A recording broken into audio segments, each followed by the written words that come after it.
Hey guys, welcome back to the channel. This is going to be a video covering two new mice with more back-ended, more significant backsides, the X2H Crazylight, and I do have the ATK Duckbill. I'm going to start with the Crazylight first. This is, just so you guys understand, the mini size. It is not the regular size, and I wish it was more of the regular variant. I know we got the X2 Mini Crazylight first. I'm sure hopefully we'll see the regular size as well, but I already have a video on the X2H Mini. You guys can go back and see some more size and shape comparisons, but overall, a very unique smaller mouse on the market, and that is because of this significant back hump here on the X2H Crazylight. You can see how elongated it is, especially in comparison to something more, run-of-the-mill like a ULX Mini in terms of its overall curvature from the backside of the mouse all the way to the front of the mouse. And that elongated backside, even though it is on the small side in terms of overall length and grip width like the ULX Mini, that elongated hump really fills this backside of your palm, making it quite versatile in terms of its overall feel in the hand. You can actually get a lot of palm contact despite how small this is and have some additional stability if you need it in track-heavy games or tack shooters. I think the X2H Mini for me has always just been a better mouse, a better shape than the X2 Mini.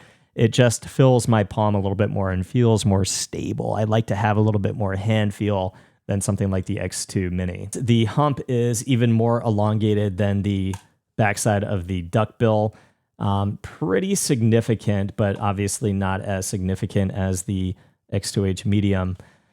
Now, the overall build quality, just so you guys know, it is using all of the new Pulsar internals. It's got the XS1 sensor. It goes up to 8,000 hertz polling with the dongle included in the box. It has Pulsar opticals, the Pulsar Blue encoder. Overall build quality here at 40 grams. The mouse weight and weight balance feels really good. And if you do remove the default skates, which I would do anyway, just because I prefer third-party skates over the default skates, if you do use dots, you can get it closer, I think, to 38, 37 grams. So I would definitely probably remove the default skates as long as you're okay using third-party skates. The build quality here is phenomenal out of the box. Some of the best that I've had from Pulsar on the X2H Mini. No flex, no movement at all on the top shell, pushing down with a lot of force. My side buttons are matte, which I do prefer over the glossy on the ATK.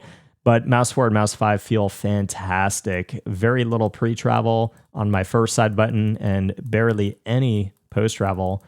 Very clicky and responsive. My second button, nice, responsive, clicky, and fast feeling. Nice snap to it, but there is a bit more post-travel. So a little bit of inconsistency in my side buttons, but overall, I have to be pretty intentional to get that amount of post-travel, so nothing I really felt in-game. The main buttons, I intentionally pull them apart. There was a bit of side flex. No side flex that I felt in-game with the Pulsar opticals here and the plastic over mouse 1 and mouse 2, but definitely a little bit of post-travel after actuation of the main button on my copy of the X2H Mini. Nothing I really felt in game again, but every once in a while you do feel a little bit of additional flex over the switch after actuation. The Pulsar Blue encoder feels a bit more noticeable in its steps than the ATK, and mouse 3 is very spammable. So very good build quality here on the X2H Crazylight. I think Pulsar's done a really nice job on the X2H Mini, and again, I do prefer this shape over the X2 Mini, and if you've never tried it, I definitely think it's worth a try. It's very unique. It doesn't feel like other small mice on the market. And again, I think it's really versatile. You might even be able to claw it if your hands are a little bit smaller than mine. Now, the ATK Duckbill Ultra, this mouse really surprised me. I think this mouse is fantastic in terms of its shape. It's really unique and feels like almost like a merge of the Vaxi Sora and Rocket Jump Ninja's MZ1. And I think that's because of how narrow the mouse is, and how drastically after the peak of the hump, which is again more backsided than mid-sided, but just how drastically it curves down on mouse 1 and mouse 2, and how low mouse 1 and mouse 2 are after actuation, just makes it feel like my hand, with how narrow the mouse is too. You guys have to see like the bottom of the mouse from the butt all the way to the middle here on grip width is so narrow in the hand, even more so than the X2H Mini, and definitely more so than the Vaxi Sora and the X2H regular. But the mixture of the narrowness, that kind of like back fulfillment and then the drastic curvature down. The top portion of the mouse almost reminds me of the MZ1. It feels great. It feels unique, and something that for track heavy games I've found to just be like almost that pin, my hand kind of squishes like this. So I have a very pinpointed tracking experience that feels great with this particular shape. And again, it's pretty unique. Like I can't think of anything that really feels like this. It's more of like a merge of two other things. So I think they've done a really nice job in the shape implementation here. To me, it feels great. The FE opticals, they feel great when you hit them spot on. They're kind of fast, clicky, responsive, lighter in feel and sound. But the plastic is so thin because of the narrowness of the mouse in general. My fingers just engulf the plastic, and I find myself hitting kind of towards the sides a little bit too frequently.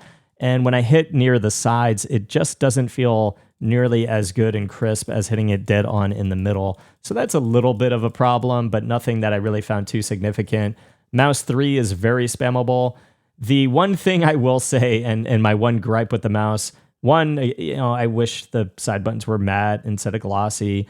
The side buttons are just too thin, and they're positioned really poorly. They're either like too far forward or too far back, depending on how I grip the mouse. I have a hybrid grip sometimes. So like sometimes I grip the mouse and the top mouse button is just too far forward. Other times, if I get a little bit looser with my fingertips and my thumb goes up a little bit, the bottom button is too far back. My thumb is never really like in the middle of mouse 4 and mouse 5, which is just odd. Like somebody might have a more inline grip with these side buttons, but usually, the side buttons on most mice are just like smack dab almost in a better position for being more midline with your thumb placement. So the side buttons are just positioned a little bit awkwardly. And the default skates, I actually did like these, but I would still replace these as well for third-party skates of my preference. Again, the highlight of the mouse is going to be its shape, very narrow, and just that swoop going down, making it feel really pinpointed in its precision. I think it's a great shape and a great feel, and one that is pretty unique on the market. Both of these mice have web drivers and a very vast array of things that you can change and customize in the software themselves. I like that you don't have to download drivers. Both go up to 8,000 hertz polling. I do have the dongle here. The 3950 sensor on the ATK is advertised as the 3950 Ultra, and it is using a new Nordic chip. What I will say is my performance on both of these mice feels fantastic. The ATK felt great. The Pulsar felt great. Like trying to pick up on these subtle differences can be a pain, but I will say my performance on the ATK did feel phenomenal. The only other thing I would change on the ATK, I will say the coding could feel a little bit more dry. It's not as good as the Pulsar X2H Crazylight coding, which again, it feels a little bit more chalky, more kind of like organic-y feeling. The coating on the ATK, it still feels quite plasticky. It's not a bad coating, but one that the moisture doesn't really feel like it wicks away as nicely as the X2H. But I will say I am pleasantly happy with both of these mice. The X2H Crazylight, not really a surprise because I've already tried the shape. But I was definitely surprised by the ATK Duckbill. I think the shape is really cool and something that is unique on the market. And again, working really well for me in track-heavy games. I think both these mice are great, depending on how you feel about the price ranges. That is always up for debate. Things could be even better on the ATK Duckbill, and hopefully they improve it in the future. The X2H Crazylight, I think this is one of Pulsar's best to date in terms of overall build quality. And if you haven't already tried it and you're more in line with smaller mice, it really does feel great with that hefty, elongated, and pointy backside. It is a very unique mouse and feels great. I hope it helped, guys. If it did, please leave a sub to the channel. I'll see you guys in the next review. Peace.